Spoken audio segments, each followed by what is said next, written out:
എല്ലാവർക്കും നമസ്കാരം. ശുഭാപ്തി വിശ്വാസത്തോടും ശുഭചിന്തകളോടും കൂടിയുള്ള നല്ലൊരു ദിവസം നിങ്ങൾക്ക് എല്ലാവർക്കും ആശംസിക്കുകയാണ്. ഇന്നത്തെ ദിവസം വളരെ പ്രത്യേകതയുള്ള ഒരു ദിവസമാണ്. Very special day. ആക്ച്വലി ഞാൻ ഇതിനെ പറ്റിയിട്ട് പറയേണ്ടതും സംസാരിക്കേണ്ടതും വിശദമാക്കി തരേണ്ടതുമൊക്കെ ഇന്നലെയായിരുന്നു. അപ്പൊ ഇന്ന് നിങ്ങൾക്കത് കൃത്യമായി പാലിക്കാമായിരുന്നു. പക്ഷെ ഇന്നലെ ദുബായ് ക്ലാസ് ആയതുകൊണ്ട് നമുക്ക് പറ്റിയില്ല. പിന്നെ ഞാൻ അങ്ങനെ മുൻകൂട്ടി കുറേ ദിവസം മുമ്പൊന്നും ക്ലാസ്സുകളൊക്കെ എഴുതി റെക്കോർഡ് ചെയ്ത് അയക്കുന്ന ഒരു ശീലം ഇതുവരെ ഇല്ലാത്തതുകൊണ്ട് അതുകൊണ്ടാണ് ഇത് കുറച്ച് ലേറ്റ് ആയത്. അപ്പൊ നിങ്ങൾക്ക് പക്ഷെ നിങ്ങൾക്ക് ആർക്കും വിഷയമില്ല. കാരണം ഇന്ന് ഈ ക്ലാസ്സിൽ ഇപ്പോൾ പറയേണ്ട ആ ലക്കി മാറ്ററിന്റെ കാര്യം നിങ്ങൾക്ക് എന്താണ് ആദ്യം ചെയ്യേണ്ടത് എന്നതിന്റെ ഒരു സൂചന ഞാൻ നേരത്തെ ഗ്രൂപ്പിൽ തന്നിരുന്നു. നിങ്ങൾ എല്ലാവരും അത് പാലിച്ചിട്ടുണ്ടാവുമെന്ന് കരുതുന്നു. അതേ സമയത്ത് ലൈവായിട്ട് വന്നിട്ട് ഞാൻ യോഗ മെഡിറ്റേഷന്റെ ഇടയിൽ ഞാൻ ലൈവായിട്ട് വന്ന് അത് ചെയ്യിപ്പിക്കുകയും ചെയ്തിരുന്നു. അത് നിങ്ങൾക്ക് ഏറ്റവും നന്നായിട്ട് ചെയ്തിട്ടുണ്ടാവും എന്ന് വിശ്വസിക്കുന്നു. ഇന്നത്തെ ദിവസത്തിന്റെ പ്രത്യേകത 777 പോർട്ടൽ ഓപ്പണിംഗ് ഡേ ആണ്. 777 എന്ന് പറയുന്ന മാജിക് ഏഞ്ചൽ നമ്പറിന്റെ പോർട്ടൽ ഓപ്പണിംഗ് ഡേ ആണ്. അത് വളരെ റെയർ ടു റെയറിൽ വരുന്ന ഒരു ദിവസമാണ്. അപ്പൊ നിങ്ങൾ ആദ്യം ചോദിക്കും എന്താണ് ഈ 777 എന്നത് നിങ്ങൾ അറിയണം. ഞാൻ വളരെ കൂടുതലൊന്നും ഇതിനെപ്പറ്റി പറയുന്നില്ല. നിങ്ങൾക്ക് ഒരുപാട് കാര്യങ്ങൾ നിങ്ങൾക്ക് യൂട്യൂബിലേക്ക് ഇതുമായിട്ട് കാണാൻ പറ്റും. ഇതുപോലെ പ്രാക്ടീസുകൾ കാണാൻ പറ്റും. യാതൊരു തർക്കവുമില്ല.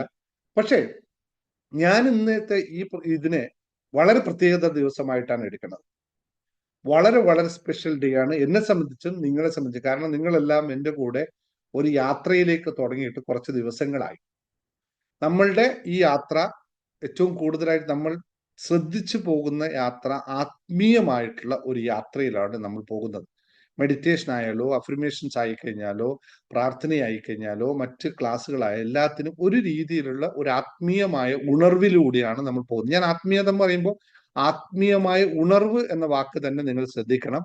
ആത്മീയത പലരും പല രീതിയിലാണ് എടുക്കുന്നത്. ഇവിടെ നമ്മൾ ആത്മീയമായ ഉണർവിനെ പറ്റിയിട്ടാണ് നമ്മൾ എപ്പോഴും സംസാരിക്കുന്നത്. അതുകൊണ്ടാണ് നമ്മളെ സംബന്ധിച്ച് 777 വളരെ പ്രാധാന്യമുള്ള ദിവസമായി മാറും. എന്തുകൊണ്ടാന്ന് വെച്ചാൽ 777 ആത്മീയ ഉണർവിന്റെ കവാടം എന്നാണ് പറയുക. ദ പോർട്ടൽ ഡേ എന്ന് പറയുന്നത്. അത് ഒരു കാര്യം നിങ്ങൾ മനസ്സിലാക്കേണ്ടത്, ഞാൻ പെട്ടെന്ന് തീർക്കാം ഈ ക്ലാസ്, കൂടുതൽ സമയം എടുക്കുന്നില്ല. നമുക്ക് വെൽത്ത് മെഡിറ്റേഷൻ പോകാനുള്ളത് കൊണ്ട് നമ്മൾ ഒരു കാര്യം മനസ്സിലാക്കേണ്ടത്, നമ്മുടെ ഈ പ്രപഞ്ചം വളരെയധികം നിഗൂഢതകൾ നിറഞ്ഞതാണ്.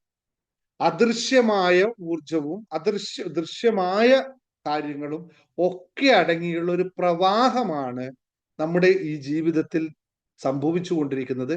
അതാണ് നമ്മുടെ ജീവിതത്തിൽ മുഴുവൻ സ്വാധീനിച്ചു കൊണ്ടിരിക്കുന്നത്. അപ്പോൾ എന്താണ് സംഭവിക്കുന്നത് വെച്ചാൽ അത് നമുക്ക് കൃത്യമായി നിഗൂഢതയാണോ അല്ലയോ എന്ന് തിരിച്ചറിയാൻ പോലും പറ്റാത്ത രീതിയിൽ നമ്മുടെ മുമ്പിലൂടെ പലതും നടന്നു പോവാറുണ്ട്.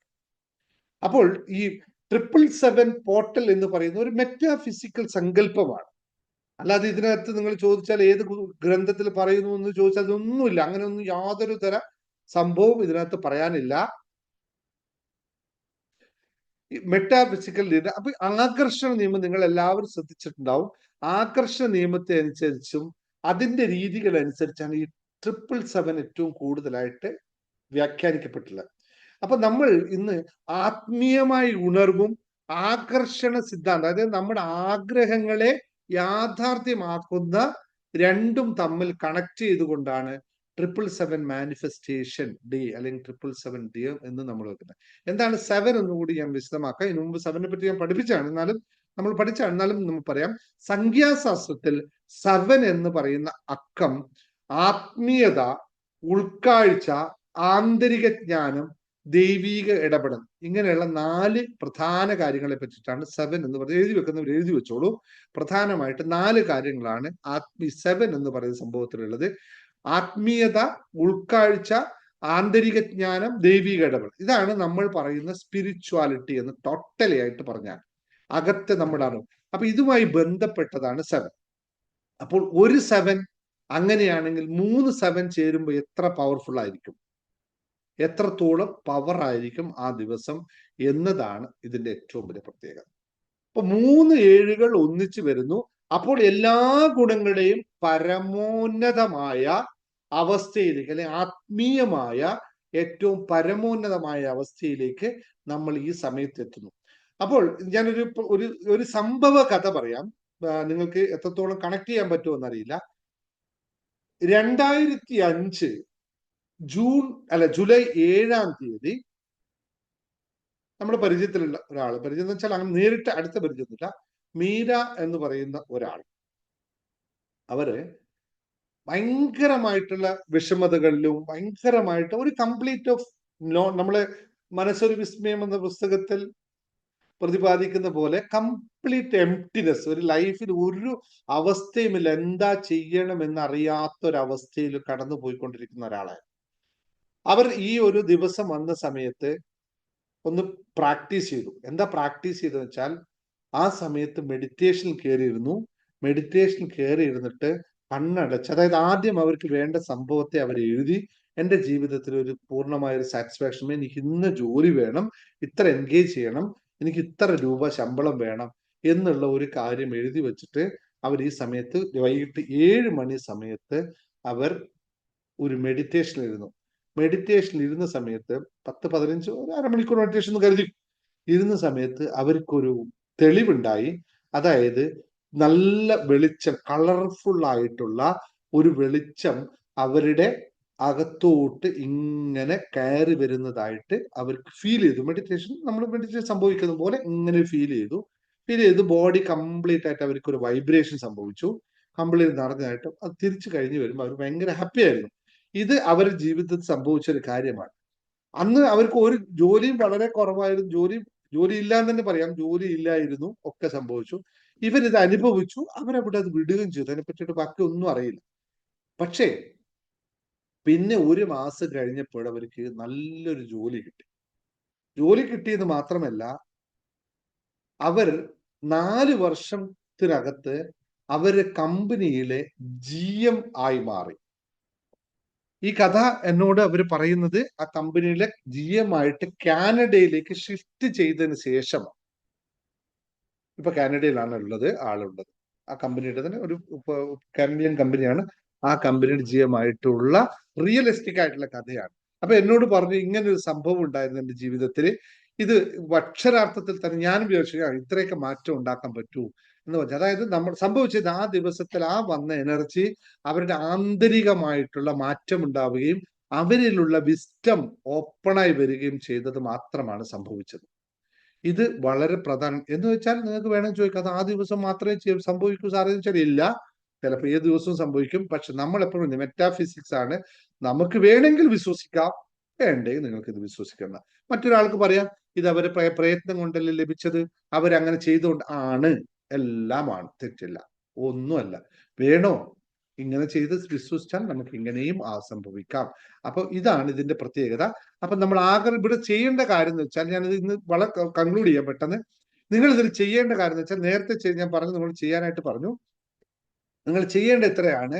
നിങ്ങൾ ഇന്ന് ദിവസം, ഇപ്പൊ നേരത്തെ എഴുതി വെച്ചല്ലോ നിങ്ങൾ 7, ഇപ്പൊ നിങ്ങൾ ചെയ്തില്ലെങ്കിൽ നിങ്ങൾ വിശ്വസിച്ച് ഇപ്പൊ വേണമെങ്കിൽ നാളെയും നിങ്ങൾക്ക് ചെയ്യാം, ഒരു കുഴപ്പമില്ല, സാധ്യതകളുണ്ട്. നിങ്ങൾ ആദ്യം നിങ്ങൾക്ക് വേണ്ട ഒരു കാര്യത്തെ, നിങ്ങൾ ആഗ്രഹിക്കുന്ന കാര്യത്തെ നിങ്ങൾ നേരത്തെ എഴുതി വെച്ചത്. ഞാൻ പറഞ്ഞു 7 മണിക്കും 7-7:00 ഇടയിൽ നിങ്ങൾ 7 മിനിറ്റ് ധ്യാനിക്കാൻ നേരത്തെ നിങ്ങളോട് പറഞ്ഞു. നിങ്ങൾ എല്ലാവരും ഇത് ചെയ്തിട്ടുണ്ടാവുന്നു. അപ്പൊ നിങ്ങൾ അത് മറ്റുള്ളവർക്ക് വേണ്ടി പറഞ്ഞു തരാണ്. ചെയ്യാത്തവരാണെങ്കിൽ നിങ്ങൾ ഇപ്പോൾ ചെയ്തോളൂ. ഇത് ഇപ്പൊ നമ്മുടെ ഈ വെൽത്ത് മെഡിറ്റേഷൻ, അതിന്റെ ഒരു പവർ നമുക്ക് ചെയ്യാം. അത് നിങ്ങൾ ഈ വെൽത്ത് മെഡിറ്റേഷൻ തന്നെ ചെയ്തോളൂ. നിങ്ങൾക്ക് ആവശ്യമുള്ള ഒരു കാര്യത്തെ നിങ്ങൾ ഇപ്പോൾ എഴുതി വെച്ചോളൂ. അല്ലെങ്കിൽ നേരത്തെ എഴുതി വെച്ചാൽ അവിടെ തന്നെ ഇരിക്കട്ടെ, മാറ്റണ്ട, അവിടെ എഴുതി വെച്ചോളൂ. അത് കഴിഞ്ഞതിന് ശേഷം നിങ്ങൾ അതിന് 7 മിനിറ്റ് നേരം ധ്യാനിച്ചുകൊണ്ട് അത് വിഷ്വലൈസ് ചെയ്യുക. അത് നിങ്ങൾ വിഷ്വലൈസ് ചെയ്യുക. വിഷ്വലൈസ് ചെയ്ത് നിങ്ങൾ അതിൽ ദൈവികമായ ഇടപെടൽ സംഭവിച്ചിരിക്കുന്നു. നിങ്ങൾക്ക് ആ ഊർജം, നിങ്ങൾക്ക് ഈ 7-7 പോർട്ടൽ ഓപ്പൺ ആയിട്ട് ആ ഊർജം നിങ്ങളിലേക്ക് വരുന്നു. വരുമ്പോൾ നിങ്ങൾ ആത്മീയമായ ഉണർവുണ്ടാകുന്നു. ആത്മീയമായ ഉണർവാണ് നമുക്ക് എപ്പോഴും ആവശ്യം. ആ ആത്മീയമായ ഉണർവ് നിങ്ങൾക്ക് അവിടെ ഉണ്ടാകുന്നു. നമുക്ക് കൂടുതലായിട്ടുള്ള വ്യക്തതയും ക്ലാരിറ്റി, എല്ലാത്തിനെ പറ്റി ഒരു ക്ലാരിറ്റിയും ഇൻട്യൂഷനും നമുക്ക് വർക്ക് ചെയ്യാൻ തുടങ്ങുന്നു. നമ്മൾ പഴയ കാര്യങ്ങളെല്ലാം നമ്മൾ അവിടെ ഒഴിവാക്കുന്നു. ഈ പുതിയ കാര്യങ്ങളിലേക്ക് മാറാൻ നമ്മൾ തയ്യാറാകുന്നു. ഈ വരുമ്പോൾ ദൈവീകമായ ഊർജം നിങ്ങളിലേക്ക് വരും. ഈ ദൈവീകമായ ഊർജം നിങ്ങൾ സ്വീകരിക്കുന്നു. നിങ്ങൾ മാനസികമായ സമാധാനത്തിലേക്ക് വരുന്നു. ആന്തരികമായ സമാധാനം സംഭവിക്കുന്നു. സന്തോഷം വർദ്ധിക്കുന്നു എന്ന് നിങ്ങൾ ഇവിടെ ഇരുന്നിട്ട് 7 മിനിറ്റ് കൊണ്ട് വിഷ്വലൈസ് ചെയ്യുക. വേണമെങ്കിൽ നിങ്ങൾ അതിൽ കൂടുതൽ ഇരിക്കുകയും ചെയ്തോളൂ. മിനിമം 7 മിനിറ്റ് നിങ്ങൾ ഇരിക്കുക. അപ്പോൾ നിങ്ങൾക്ക് ദൈവികമായ ഈ കാര്യം സംഭവിക്കുകയും ഈ പ്രപഞ്ച ഊർജം നിങ്ങൾ സ്വീകരിക്കുകയും ചെയ്യുന്നു. പക്ഷേ ഒരു 2-3 കണ്ടീഷൻസ് കൂടി നിങ്ങൾ മറക്കരുത്. ഇത് 2-3 കണ്ടീഷൻ ഉണ്ട്. ഒന്ന്, നിങ്ങൾ മെഡിറ്റേഷൻ ആയിട്ട് തന്നെ ഇരിക്കണം. മെഡിറ്റേഷൻ ഇരിക്കും പ്രത്യേകത, ഈ പറഞ്ഞ പോലെ ബാഹികമായ കാര്യങ്ങളൊന്നും കൊണ്ടുപോയിട്ട് മെഡിറ്റേഷനിൽ ഇരുന്നാൽ ഒരു എഫക്റ്റും നിങ്ങൾക്ക് സംഭവിക്കില്ല. നിങ്ങൾ ആ ഭാരങ്ങളൊക്കെ ഇറക്കി വെച്ചിട്ട് ഇരിക്കാൻ പറ്റുമെങ്കിൽ മാത്രം ഇരുന്നാൽ മതി. അപ്പോഴാണ് മെഡിറ്റേഷൻ സംഭവിക്കുക. എനിക്ക് കോൺഷ്യസ്, അതായത് ബോധപൂർവം പോയിട്ടിരുന്നാൽ മാത്രമേ കാര്യമുള്ളൂ. ബോധമില്ലാതെ ഇപ്പോൾ നേരത്തെ നിങ്ങൾ കാണിച്ച പോലെ പോയിട്ടിരുന്നാൽ മെഡിറ്റേഷനിൽ ഒരു കാര്യവും നിങ്ങൾക്ക് സംഭവിക്കില്ല. അതിന് പറയുന്ന പേരാണ് മൈൻഡ്ഫുൾനെസ് എന്ന് പറയുന്നത്. അവിടെ നിങ്ങൾ മെഡിറ്റേഷൻ ഇരിക്കുമ്പോൾ മെഡിറ്റേഷനിൽ മാത്രമേ ഇരിക്കാവൂ. അവിടെ പോയി കവല പരിപാടി ചെയ്യരുത്. ആ മെഡിറ്റേഷനിലേക്ക്. മൂന്നാമത്തെ കാര്യം, നിങ്ങൾ എപ്പോഴും പ്രകൃതിയുമായി ഇഴകി ജീവിക്കാൻ ശ്രമിക്കണം. അതായത് പ്രകൃതിയെ സ്നേഹിക്കാത്ത ഒരാൾക്ക് പ്രകൃതിയുടെ ഊർജം സ്വീകരിക്കാനുള്ള കഴിവുണ്ടാവില്ല. അപ്പൊ പ്രകൃതിയെ സ്നേഹിക്കാന്ന് വെച്ചാൽ മണ്ണിലേക്കൊന്ന് ഇറങ്ങണം, ഭൂമിയിലേക്ക് ഇറങ്ങണം, ചെടികളിലേക്ക് ഇറങ്ങണം, പച്ചപ്പിലേക്ക് ഇറങ്ങണം. പിന്നെ ഒന്ന്, നല്ല വൃത്തിയായിരിക്കണം, കുളിച്ച് ഫ്രഷായി, എന്ന് വെച്ചാൽ ശരീരം നല്ല ശുദ്ധിയും മനസ്സ് ശുദ്ധവുമായിരിക്കണം. അല്ലെങ്കിൽ പോസിറ്റീവ്, ശരീരം മാത്രം ശുദ്ധിയായിട്ട് കാര്യമില്ല, മനസ്സും ശരീരവും ശുദ്ധിയായിരിക്കണം. പിന്നെ നന്ദി പറയാൻ മടി കാണിക്കരുത്. നിങ്ങൾക്ക് ലഭിച്ച കാര്യങ്ങൾക്കെല്ലാം നന്നായിട്ട് നന്ദി ഉണ്ടായിരിക്കണം എന്നുള്ള കാര്യങ്ങൾ വളരെ ശ്രദ്ധിക്കണം. ഇപ്പൊ നമ്മൾ മെഡിറ്റേഷൻ ചെയ്യും, ഇത് ചെയ്യുമ്പോൾ നിങ്ങൾ പാലിക്കേണ്ട ഒരു 5 കാര്യങ്ങൾ ഞാൻ കൃത്യമായി ഒന്നുകൂടി പറഞ്ഞുതരാം. അത് ഇത് നിങ്ങൾക്ക് ഉണ്ടായിരിക്കണം. ഈ 5 കാര്യങ്ങൾ നിങ്ങൾ ഒന്നും ശ്രദ്ധിക്കണം. ഒന്ന്, ധ്യാനം ചെയ്യണം. സ്വയമായിട്ട് അവനവനെ മനസ്സിലാക്കി അവിടെ ഇരിക്കണം, എന്റെ ബോധത്തിൽ ഇരിക്കണം. പോസിറ്റീവ് ആയിരിക്കണം ചിന്തകളെല്ലാം. എപ്പോഴും സ്നേഹവും ദയയും ഒക്കെ നിങ്ങൾക്ക് ഉണ്ടായിരിക്കണം. എന്താണ് വേണ്ടതെന്നുള്ളൊരു ലക്ഷ്യം നിങ്ങൾക്ക് ഉണ്ടായിരിക്കണം. എഴുതണം നിങ്ങളുടെ ലക്ഷ്യത്തെ. നിങ്ങളുടെ ഉള്ളിലേക്ക് നിങ്ങൾ ശ്രദ്ധിക്കാൻ പറ്റണം. ഇവിടെ എന്താ ഇപ്പൊ നടക്കണേ എന്നുള്ള ബോധം നിങ്ങൾക്ക് ഉണ്ടായിരിക്കണം. ഇത് ശ്രദ്ധിക്കണം. ഇപ്പൊ ചെയ്യാൻ പാടില്ലാത്ത 5 കാര്യങ്ങൾ ഒരു കാരണവശാലും, ഈ 5 കാര്യം നിങ്ങൾക്ക് ഉണ്ടെങ്കിൽ നിങ്ങൾക്ക് ഇത് ഫലിക്കില്ല. ഈ 5 കാര്യങ്ങൾ അത് ഞാൻ പറയാം. ഒന്നാമത്തെ കാര്യം, നെഗറ്റീവ് തോട്ട്സുകൾ ഉണ്ടാവരുത്. ഒരു കാര്യത്തിൽ എനിക്ക് നടക്കുമോ, എനിക്ക് ലഭിക്കുമോ എന്നുള്ള ഒരു നെഗറ്റീവ് തോട്ട്സ് ആണ് നിങ്ങളത് ചെയ്യണ്ട. രണ്ടാമത്തെ കാര്യം, അമിതമായി മറ്റുള്ളവരെ ആശ്രയിക്കും. ഒന്നിത് ചെയ്തു തരാമോ, അത് ചെയ്തു തരാമോ, ഇവിടെ ചെയ്യാമോ, ഇതെങ്ങനെ ചെയ്യുന്നത് എന്നുള്ള അമിതമായി മറ്റുള്ളവരെ ആശ്രയിക്കുന്ന ഒരു സ്വഭാവമില്ലേ? എന്ത് പറഞ്ഞാലും മറ്റാരെങ്കിലൊക്കെ വേണം. വർക്ക് ചെയ്യില്ല ഈ സാധനം. നമ്മുടെ അകത്ത് നിന്ന് ഈ സാധനം വരണം. ഇത് വരുന്നത് അമിതമായി മറ്റുള്ളവരെ ആശ്രയിക്കാൻ ഇല്ലാത്ത അവസ്ഥ സംഭവിക്കണം. മൂന്നാമത്തെ കാര്യം, നിങ്ങൾക്കില്ല എന്ന് എനിക്കറിയാം, എങ്കിലും പറഞ്ഞു തരുന്നു, പ്രതികാര മനോഭാവം ഉണ്ടാവരുത്. ആരോടും പ്രതികാരം ചെയ്യുന്ന മനോഭാവം വളരെ അപകടം പിടിച്ചതാണ്. ഈ സാധനം ഉണ്ടാവാൻ പാടില്ല. നാലാമത്തെ കാര്യം എന്ന് വെച്ച് കഴിഞ്ഞാൽ, സന്തോഷകരമല്ലാത്ത കാര്യങ്ങൾ ശ്രദ്ധ കേന്ദ്രീകരിക്കാൻ പാടില്ല. അതായത് സന്തോഷം നൽകുന്ന കാര്യങ്ങൾ മാത്രം, അതായത് സന്തോഷമില്ലാത്ത കാര്യങ്ങൾ ശ്രദ്ധ കേന്ദ്രീകരിക്കുന്ന സ്വഭാവം പാടില്ല. അത് പറഞ്ഞ മനസ്സിലായോ? നിങ്ങൾക്ക് സന്തോഷം നൽകാത്തതാണ് എങ്കിലും നിങ്ങൾ അവിടെ ചെയ്യും. നേരത്തെ ഒരാൾ എന്നോട് പറഞ്ഞു, മെഡിറ്റേറ്റ് ഈ 7 മിനിറ്റ്, ഓക്കെ, അത് കഥ പറയാൻ നിൽക്കില്ല. ഓക്കെ, അപ്പോൾ നിങ്ങൾക്ക് സന്തോഷം നൽകുന്നില്ലെങ്കിൽ നിങ്ങളത് ശ്രദ്ധിക്കരുത്, അതിലോട്ട് ശ്രദ്ധ പോവരുത്. 4 അഞ്ചാമത്തെ കാര്യം, വിശ്രമമില്ലാതെ ജോലി ചെയ്യാൻ പാടില്ല. റെസ്റ്റ് എടുക്കാത്ത ജോലി ചെയ്തിട്ട് നിങ്ങൾക്ക് റിസൾട്ട് ഉണ്ടാക്കാൻ സാധിക്കില്ല. ഇതെന്തുകൊണ്ടാണ് വളരെ ലളിതമായി പറഞ്ഞു വെച്ചാൽ, ഇത് ഇവിടെ ഞാൻ നിത്യം ജീവിതത്തിൽ കണ്ട കാര്യങ്ങളാണ് ഞാൻ ഈ പറഞ്ഞത്. അല്ലാതെ ഇത് വലിയ ഫിലോസഫിക്കൽ തിയറി ഒന്നും പറഞ്ഞിട്ടില്ല. നിങ്ങളുടെ ജീവിതത്തിൽ ഇപ്പോൾ സംഭവിച്ചുകൊണ്ടിരിക്കുന്ന കാര്യത്തെ ഞാൻ ലളിതമായി പറഞ്ഞു വന്നു മാത്രമേ ഉള്ളൂ. ഇത് പാലിക്കാൻ പറ്റുന്നവർക്ക് ഇപ്പോഴിരിക്കാം. നമുക്ക് ഈ മെഡിറ്റേഷൻ അതും കൂടി ആഡ് ചെയ്തുകൊണ്ട് നമുക്ക് ചെയ്യാം. അവസാനമായി ഈ വാക്കൊന്ന് കേട്ടിട്ട് പോവുക. ഈ ആശയങ്ങളെല്ലാം കേവലം സങ്കല്പങ്ങളായി നിങ്ങൾക്ക് തോന്നാം. നമ്മുടെ ചിന്തകൾക്കും ബോധത്തിനും പ്രപഞ്ചത്തിന് വലിയ സ്വാധീനമുണ്ടെന്ന് അംഗീകരിക്കുക.